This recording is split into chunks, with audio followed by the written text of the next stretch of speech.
Hello my dear student, आप सभी का एक बार फिर से अपने यूट्यूब चैनल प्रॉक्सिमा क्लासेस में स्वागत है मेरे प्यारे बच्चों। आज का हमारा जो टॉपिक है मेरे प्यारे बच्चों मैथ से रिलेटेड है और वो 12th क्लास का मैथ है। ठीक है मेरे प्यारे बच्चों, क्या है? 12th क्लास का मैथ है।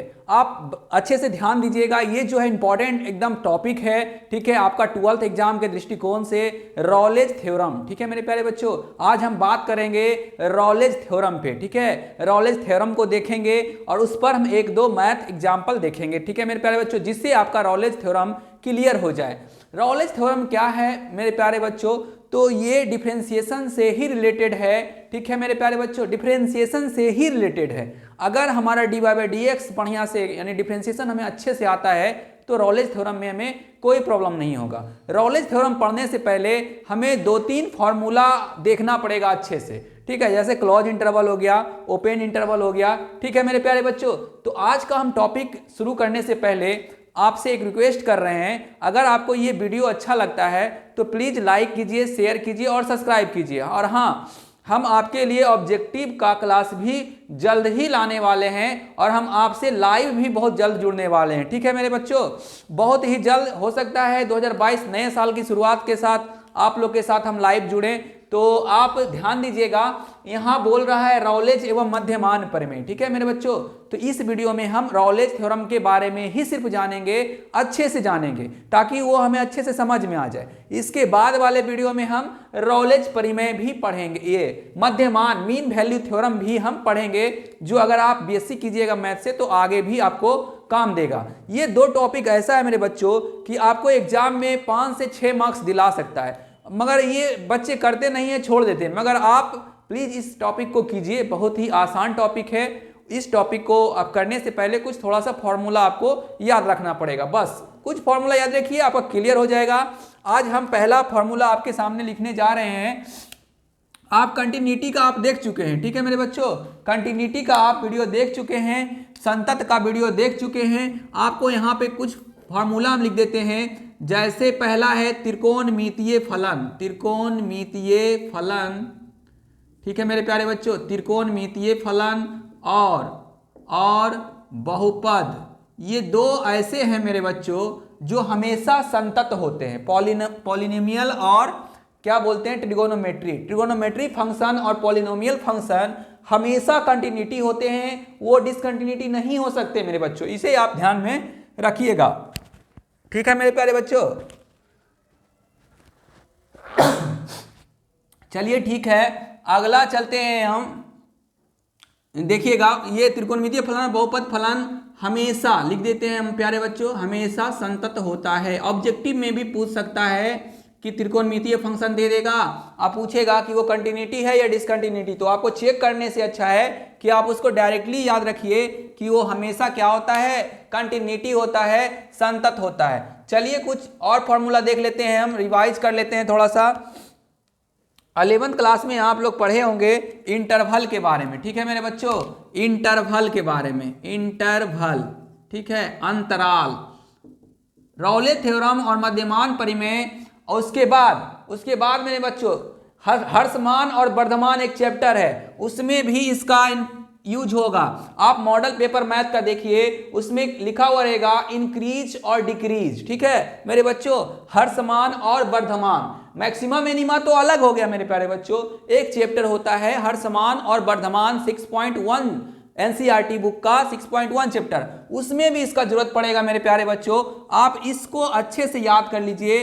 पहला है क्लोज इंटरवल। ठीक है मेरे बच्चों, क्लोज इंटरवल, देखिए इस तरह से इसको लिखा जाता है, या इसको लिखा जाता है मेरे प्यारे बच्चों a lesson equal x lesson equal b। ठीक है मेरे बच्चों, क्लोज है इसीलिए लेसन इक्वल लगा हुआ है। चलिए दूसरा है मेरे प्यारे बच्चों ओपन इंटरवल, इंटरवल। ठीक है मेरे प्यारे बच्चों, ओपन इंटरवल इस तरह से लिखा जाता है, या इसको हम लिख सकते हैं a less x less b। ठीक है, ये 11th में ही आपका पढ़ना था मेरे बच्चों, इसलिए लिखे हैं। हर्षमान वर्धमान में इसका जरूरत पड़ेगा, रॉलेज में पड़ेगा और मध्यमान प्रमेय में भी जरूरत पड़ेगा, इसीलिए हम इसको आपके सामने लाए हैं। ये एकदम इंपॉर्टेंट टॉपिक है, एकदम इंपॉर्टेंट। अगर इस 4 चैप्टर मैक्सिमा मिनिमा 4 चैप्टर को अगर समझना है तो आपको ये 4 फॉर्मूला याद रखना पड़ेगा। वन साइड क्लोज इंटरवल, ठीक है मेरे बच्चों, वन साइड क्लोज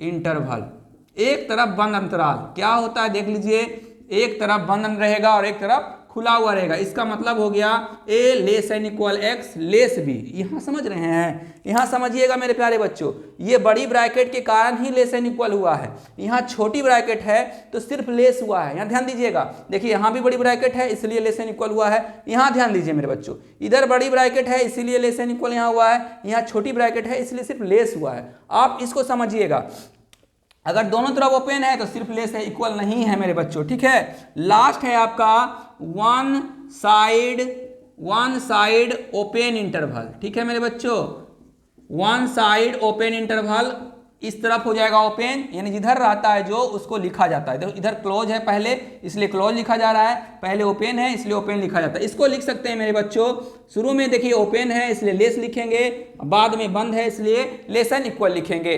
तो हमें आशा है कि ये आपको इंटरवल के बारे में आपको पूरी जानकारी हम दे चुके हैं, आप इसे समझ चुके हैं। अगर आपको इंटरवल समझ में आ गया तो रॉलेज थ्योरम को चुटकियों में तोड़ दीजिएगा, ठीक है मेरे बच्चों। चलिए अब आते हैं रॉलेज थ्योरम का 3 नियम पर, ठीक है मेरे बच्चों। रॉलेज जो था एक साइंटिस्ट था, मैथमेटिशियन था, गणितज्ञ था।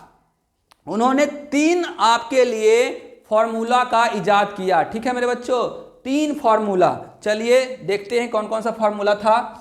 थोड़ा इसका हम क्लीन कर देते हैं मेरे प्यारे बच्चों, ठीक है, इसे आप नोट कर लीजिएगा। अगर आप पहले से पढ़ लिए हैं इसे तो अच्छी बात है। चलिए तो 3 फॉर्मूला लिखेंगे, उसके बाद डायरेक्टली हम रॉले का जो मैथ है उस पर आ जाएंगे। चलिए ठीक है, 3 पहला है रॉले का स्टेटमेंट, ठीक है मेरे बच्चों, रॉले का स्टेटमेंट लिख लीजिएगा इसको, रॉले का कथन, ठीक है, हिंदी में ही लिख देते हैं, कथन को ही स्टेटमेंट कहा जाता है मेरे प्यारे बच्चों, ठीक है। कथन को क्या कहा जाता है, स्टेटमेंट कहा जाता है। पहला है मेरे बच्चों fx बंद अंतराल, अभी लिखे थे बंद अंतराल, लिखे थे ना प्यारे बच्चों, क्या लिखे थे बंद अंतराल को, a less than equal b, ठीक है मेरे बच्चों। के प्रत्येक बिंदु पर बहुत आसान है, फलन संतत होगा, प्रत्येक बिंदु पर फलन संतत होगा। यानी पहला नियम जो कह रहा है रॉले का, वो कह रहा है कि जो फंक्शन दिया हुआ है मेरे प्यारे बच्चों, वो हर एक बिंदु पर जो आपका इंटरवल दिया हुआ रहेगा क्वेश्चन में, आप एनसीईआरटी का बुक देखिएगा रॉलेज थ्योरम का, तो उसमें एक इंटरवल दिया हुआ रहेगा, इस तरह से वैल्यू दिया रहेगा 5, 6, ठीक है मेरे बच्चों। इसका मतलब ये दोनों पर संतत होना चाहिए। इस पॉइंट पे अभी हम इससे पहले वाला वीडियो में कंटिन्यूटी बताएं, उस पर कंटिन्यूटी होना चाहिए। अगर तो देखिए बहुपद फंक्शन रहेगा, यानी बहुपद फलन रहेगा या त्रिकोणमिति फलन रहेगा तो पहले ही से संतत हो जाएगा, आपको दिखाने की जरूरत नहीं है। और अधिकतर क्वेश्चन जो है बहुपद ही होता है मेरे प्यारे बच्चों, इसलिए हम डायरेक्टली उसको लिख देंगे क्या कि फलन संतत है। पहला हो गया मेरे प्यारे बच्चों। दूसरा नियम कहता है, यहां ध्यान दीजिएगा मेरे प्यारे बच्चों, दूसरा नंबर कहता है खुले अंतराल। अभी बताए खुला अंतराल, खुले अंतराल का क्या हो जाएगा, a less x less b, ठीक है मेरे बच्चों, के प्रत्येक बिंदु पर, ठीक है, यानी प्रत्येक बिंदु पर क्या निकलेगा, f dash differentiation f dash प्राप्त हो सकता है, ठीक है मेरे बच्चों, ध्यान दीजिएगा, प्राप्त हो सकता है। तीसरा है इंपॉर्टेंट, इसका नियम है तीसरा, इसी नियम से आपका सारा मैथ बनेगा, एफ ए बराबर एफ बी। यानी क्या करने का मतलब, ए और बी क्या है, तो जो क्लॉज इंटरवल में क्वेश्चन में दिया हुआ रहेगा मेरे, जैसे देखिए ए और बी, इस क्वेश्चन को ध्यान से देखिए, ये ए हो गया मेरे प्यारे बच्चों और ये बी हो गया, ये ए हो गया और ये बी हो गया। आप जाइए एनसीईआरटी का बुक का चैप्टर खोलिए, हर क्वेश्चन में इंटरवल दिया हुआ रहेगा, या तो ओपन इंटरवल रहेगा या क्लोज इंटरवल रहेगा। जो पहला रहेगा वो ए कहलाएगा, उसके बाद वाला बी कहलाएगा मेरे बच्चों, ठीक है। तो तीसरा नियम यही कह रहा है रॉले का कि एफ ए बराबर एफ बी होना चाहिए, तो एक्स का कम से कम एक मान मिलेगा, तो कम से कम एक मान मिलेगा, ठीक है मेरे बच्चों, एक मान मिलेगा, ठीक है। इसलिए क्या हो जाएगा लास्ट में, f dash c is equal to 0 हो जाएगा, ठीक है। चलिए ये है आपका रॉलेज का नियम, आप इसे फटाक सा उतार लीजिए मेरे प्यारे बच्चों, इसे आप फटाक सा नोट करिए, फटाक सा नोट कर लीजिए मेरे प्यारे बच्चों, जितना जल्दी हो सके। हम बस रौले के मैथ पे आ रहे हैं आपको समझाने के लिए, एकदम बहुत आसान है, तुरंत समझ में आ जाएगा। आप इसे नोट करिए, ठीक है, नोट करिए मेरे बच्चों फटाक सा। चलिए आते हैं आपका मैथ पे, ठीक है, आपके सामने मैथ लिखा हुआ है, देख लीजिए मेरे प्यारे बच्चों। कह रहा है फाइंड द वैल्यू ऑफ सी। देखिएगा ये क्वेश्चन आपका लिखा हुआ है, कह रहा है find the value of C in Rolle's theorem if क्या दिया हुआ है, यदि एफ एक्स बराबर साइन एक्स। ठीक है मेरे बच्चों, कौन सा फंक्शन है, ट्रिगोनोमेट्रिकल फंक्शन है, ट्रिगोनोमेट्रिकल फंक्शन और पॉलिनोमियल। अभी हम लिखाए थे कि ट्रिगोनोमेट्रिकल फंक्शन और पॉलिनोमियल फंक्शन क्या होता है, हमेशा कंटिन्यूटी होता है मेरे बच्चों। तो यहां पर भी आपका क्या हो जाएगा, पहला नियम ये कंप्लीट करेगा, ठीक है। दूसरा नंबर आपका क्या कह रहा है, पहले हम लिख लेते हैं, गिवन दैट दिया हुआ है f x equal to sine x. ध्यान से देखिएगा मेरे प्यारे बच्चों, इसका डिफ्रेंसिएशन करेंगे, डिफ्रेंशिएट इट, ठीक है मेरे बच्चों, with respect to x we get f dash x करेंगे तो साइन का हो जाएगा मेरे बच्चों, साइन का डिफ्रेंसिएशन क्या होता है, कॉस होता है, ठीक है, साइन का डिफ्रेंसिएशन कॉस होता है। तीसरा नियम कह रहा था कि एफ ए बराबर निकालिए एफ बी, तो एफ ए निकाल लेते हैं। ए क्या है, इसका इंटरवल दिया हुआ है 0 0 लेस सी लेस 0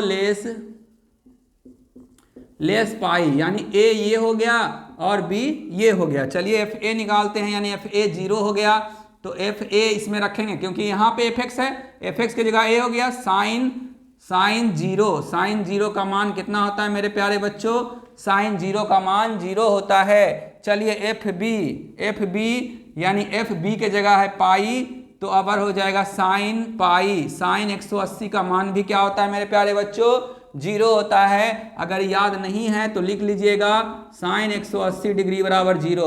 अब इसको निकालने का हम एक वीडियो डाले हैं, बहुत ही प्यारा वीडियो है, उसे भी जरूर देखिए, ठीक है। मेरा पहला वीडियो है यही कि कैसे हम वैल्यू निकाले साइन का, साइन 180, साइन 270, साइन 360। चलिए तो देख सकते हैं आप, ये चूंकि क्या हो गया, चूंकि बराबर हो गया मेरे प्यारे बच्चों एफ ए बराबर एफ बी, यानी कि क्या कह रहा है कि जो रौले का थ्योरम था वो क्या हो गया, संतुष्ट हो गया मेरे बच्चों, ठीक है, संतुष्ट हो गया। इसलिए नाउ अब जो है एफ डैश सी बराबर क्या होगा, 0 होगा। अभी हम यहाँ पर फॉर्मूला लिखे थे, उसमें 3 नियम लिखे थे, और जब तीसरा नियम लिखे थे मेरे प्यारे बच्चों, जब एफ ए बराबर एफ बी होता है तो एक मान x का मिलेगा कम से कम, और वो उसके बाद क्या हो जाता था, एफ डैश सी बराबर 0 हो जाता था। यानी कि एफ डैश सी का मतलब हो गया, यहाँ पे आपको एफ डैश सी के जगह लेना है साइन सी। देख लीजिए एफ डैश एक्स बराबर कॉस एक्स, तो यहाँ पर साइन नहीं होगा, यहाँ पर फंक्शन सिर्फ चेंज होगा, x की जगह क्या हो रहा है, c हो रहा है, तो यहाँ पे हो जाएगा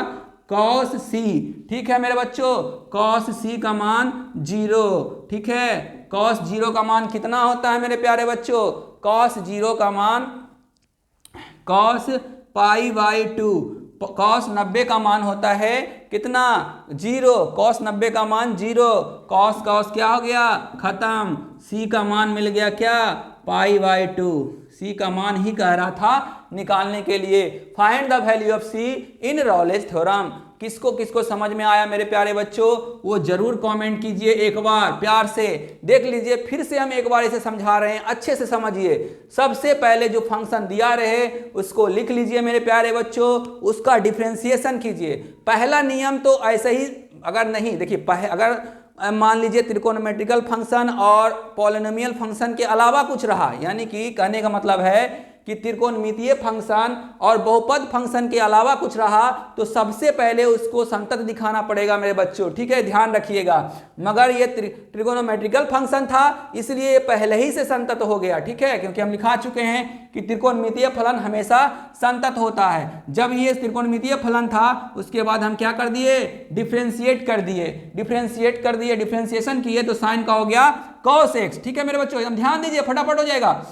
अब देखिए 0 क्या है, a है, तो एफ ए निकाले, क्यों, क्योंकि तीसरा जो था, पहला तो था आपका संतत हो गया, दूसरा था क्या, डिफरेंशिएशन कर दीजिए ओपन इंटरवल पर, तीसरा था एफ ए बराबर एफ बी। तो जब बराबर है तो चेक तो करना पड़ेगा कि आता है बराबर कि नहीं। कुछ कुछ क्वेश्चन में क्या होगा कि कहेगा राउले थ्योरम को चेक कीजिए, तो जब एफ ए और एफ बी चेक कीजिएगा तो दोनों बराबर नहीं आएगा, वहीं पे वो राउले थ्योरम क्या होगा, लिख दीजिएगा कि राउले थ्योरम जो है उसका जो ये गलत है, यानी कि यहाँ पे गलत हो गया। अगर ये बराबर नहीं आता तो हम लिख देते क्या, देखिए यहाँ पे f a does not equal to f b, hence अतः राउले थ्योरम जो है इसमें एग्जिस्ट नहीं करेगा, राउले थ्योरम जो है एग्जिस्ट नहीं करेगा, अतः यह राउले थ्योरम का साध्य इसमें गलत है। ठीक है, मगर यहाँ तो बराबर हो गया, जब बराबर होगा तब आगे बढ़िएगा मेरे बच्चों, अगर बराबर नहीं हुआ तो वहीं पे राउले थ्योरम का साध्य गलत हो जाएगा। जब बराबर हो जाएगा तब हम तीसरे स्टेप में चलेंगे,